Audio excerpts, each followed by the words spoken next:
Monty Dutton, Gaston Gazette. Then I just want to clarify something. In regard to the sun coming out, Truex himself said that it was a bad set of tires, that he did not think that the sun was the difference. But the point you made about the sun was valid, I suppose, on the basis of your car improving its performance when the sun came out. But I just wanted to ask you about that and make sure that we understood what you meant. Yeah, I mean, when I felt like our car was, good and maybe one of the best cars in practice is when the sun was out. It was probably 70 degrees, the sun was out, and the track was slick, and we were running the bottom. Really, this is the first race in my career I've ever run the top from green flag to checker flag. And so, I'm typically stay on the bottom if I can. That's where we practiced, and, I just felt like our car was comfortable up top today, and we ran that line. But for us, it seemed like when the sun came out, it put our car back to the field, relative to the field, time-wise, right back where it was in practice. Nate Ryan, USA Day. Denny, it's the first time you're going to be going to Richmond as the reigning winner of a Sprint Cup race, as the conquering hero, going back to your hometown. I just wanted to see how you felt about that, and will there be a lot of late nights in Chesterfield up until Friday, perhaps this week? No. Oh, you're from there. Are you going to come? Negative. Well, you can't hang? Where are we going to go? Well, Depends. Talked into it. I don't know.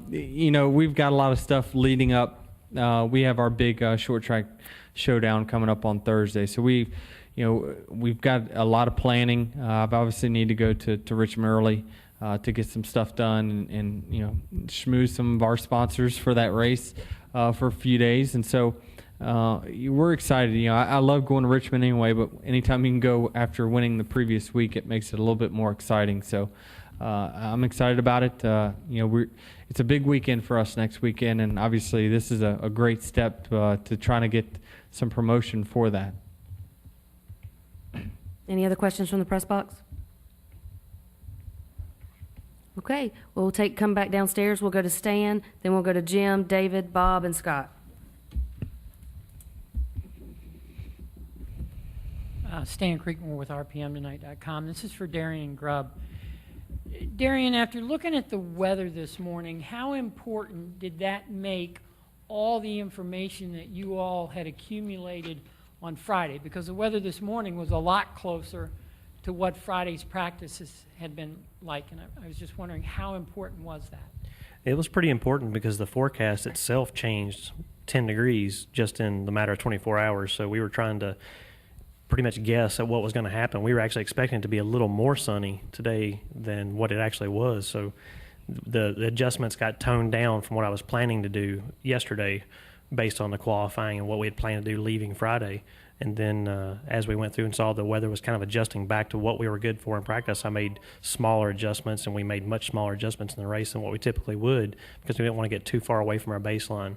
And luckily the car was good and had good speed, so we were just staying there. Denny got a couple of good restarts and kept that track position even when we fell back a little bit with some of the strategy we did, and that all paid off in the end.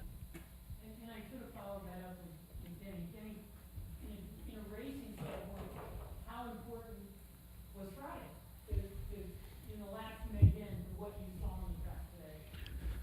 Well, I think that when you have a big shift in weather from where you practice to where you race, these teams are so smart nowadays that they have so many notes about what has happened in these similar situations before.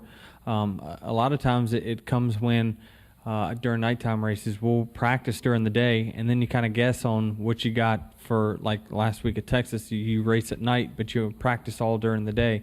So, these teams are smart. These crew chiefs are smart, and we talked about that we just didn't want to change a whole lot on our car because we felt like it was a car that could contend for a win after Friday. So I knew that we had a car. It was just a matter of, does everything come together? Does the pit crew nail that last stop? Do you have the track position at the end?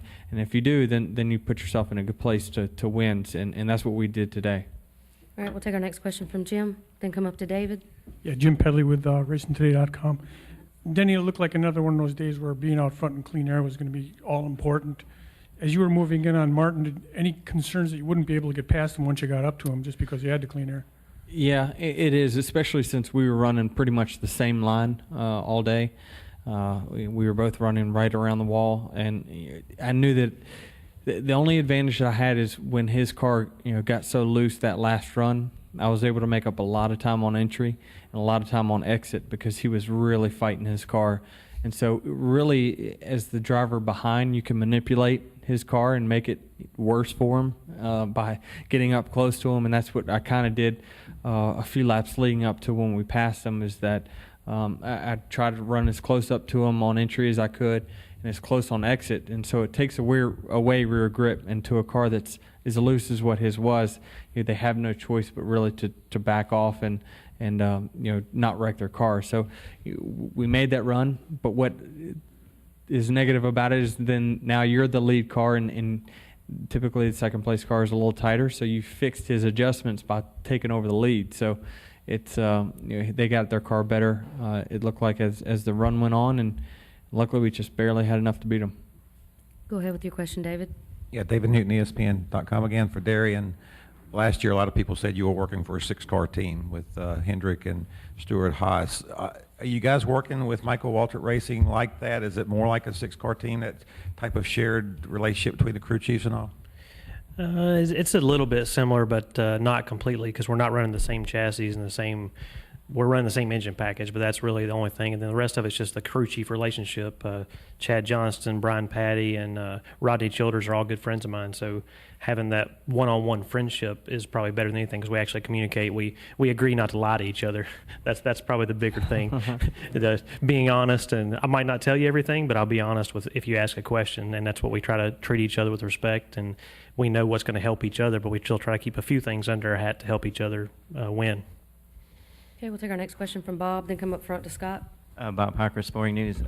Denny, do you have your swagger back? I mean, do you feel like if you have a best car now, you're going to win, as opposed to maybe the way you felt a year ago? Swagger back? You don't even know what that word means. Snyder. Do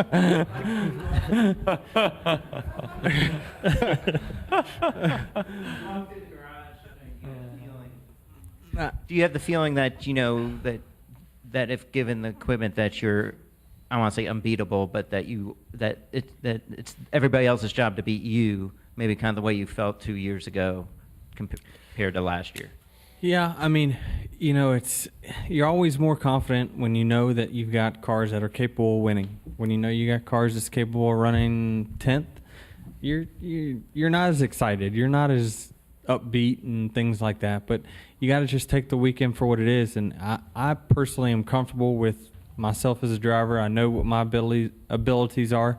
I know when I have a car that's capable of winning. If you put any other driver in it, then it's my job then to get the job done. And so I feel like I can race with anyone in the sport, and it's it's just so much about how good your communication with your crew chief is, how good your cars are, how good your pit crew is. It's more of a team sport now than what it's ever been. It's not just about the driver. Nobody. It's been a long time.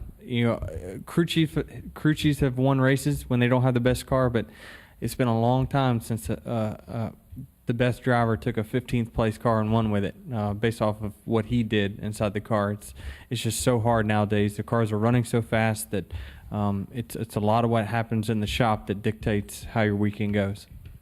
Darian Scott, Trailer Sports Radio 810 WHB, Racing Boys Radio.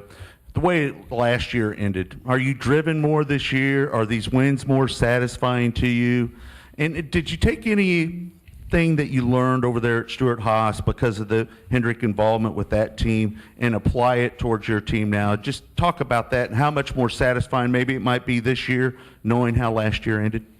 It's always satisfying to win regardless, and it doesn't carry any more special sentiment to win. It's just special regardless, because you don't get to get in here and sit in this room very often, so you got to cherish every moment.